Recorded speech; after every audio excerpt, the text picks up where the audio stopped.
अगर कुतुब मीनार के शिखर से कोई सिक्का नीचे गिराया जाए और वह जमीन पर किसी व्यक्ति को लग जाए तो उस व्यक्ति की मौत हो सकती है। अगर आप दौड़ रहे हैं तो आप अचानक से नहीं रुक सकते। आपको रुकने के लिए अपनी गति को धीरे धीरे कम करना पड़ता है। ऐसा गति के जड़त्व के कारण होता है। 100 डिग्री सेल्सियस पर पानी की अपेक्षा 100 डिग्री सेल्सियस पर भाप में अधिक ऊर्जा होती है। इंग्लैंड में औद्योगिक क्रांति वाष्प इंजन के आविष्कार के कारण ही संभव हुई थी। बल्ब का आविष्कार करने में थॉमस अल्वा एडिसन ने 1000 से भी अधिक प्रयोग किए थे। प्रकाश के पूर्ण आंतरिक परावर्तन के कारण हमें रेगिस्तान में बहुत दूरी पर पानी अथवा नदी होने का आभास होता है। सूर्य की ऊर्जा का स्रोत नाभिकीय संलयन न्यूक्लियर फ्यूजन है। एक न्यूट्रॉन जिसकी त्रिज्या लगभग 10-15 मीटर की कोटि की होती है, जिसे सूक्ष्मदर्शी से भी देखना संभव नहीं है, उसके टूटने से बहुत ज्यादा ऊर्जा निकलती है। फिर नाभिकीय ईंधनों की काफी कम मात्रा से भी इतनी अधिक ऊर्जा निकलती है कि वह एक शहर को नष्ट कर सकती है।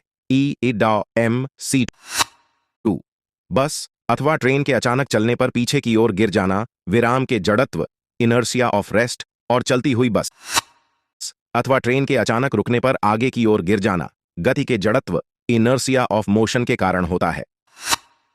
पतली चीजें किसी सतह पर ज्यादा दबाव डालती हैं। इसका कारण यह है कि सतह का क्षेत्रफल दबाव के व्युत्क्रमानुपाती होता है। यही कारण है कि आप पतले चाकू से चीजें ज्यादा आसानी से काट सकते हैं। रॉकेट में 0 से 100 डिग्री अथवा उससे भी कम तापमान पर हाइड्रोजन और ऑक्सीजन को द्रव अवस्था में रखा जाता है। चाहे वह भोजन बनने की प्रक्रिया हो, या फिर हमारे शरीर में भोजन के पचने की प्रक्रिया हो, या हमारे श्वास लेने अथवा जीवित रहने की प्रक्रिया हो, ये सारी प्रक्रियाएं रासायनिक अभिक्रियाएं हैं जिनसे हमारा अस्तित्व है। ऊर्जा के बारे में इतनी अधिक जानकारी होने के बाद भी हम आज तक ऊर्जा को सही तरीके से परिभाषित नहीं कर पाए हैं। वास्तव में ऊर्जा को परिभाषित करना बहुत कठिन है। जिस तरह से दुनिया में कृत्रिम बुद्धिमत्ता आर्टिफिशियल इंटेलिजेंस का विकास हो रहा है, उससे इस बात की प्रबल संभावना है कि आने वाले समय में हमारे सारे कार्य मशीन के द्वारा ही हो जाएं। हालांकि इसे संभव होने में अभी बहुत साल लगेंगे।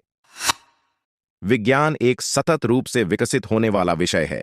इसका विकास एक दिन में नहीं हुआ है। दुनिया में ऐसा कुछ भी नहीं है जिसे विज्ञान की मदद से समझाया नहीं जा सकता है। आपके 24 घंटे के हर क्रियाकलाप में विज्ञान शामिल है।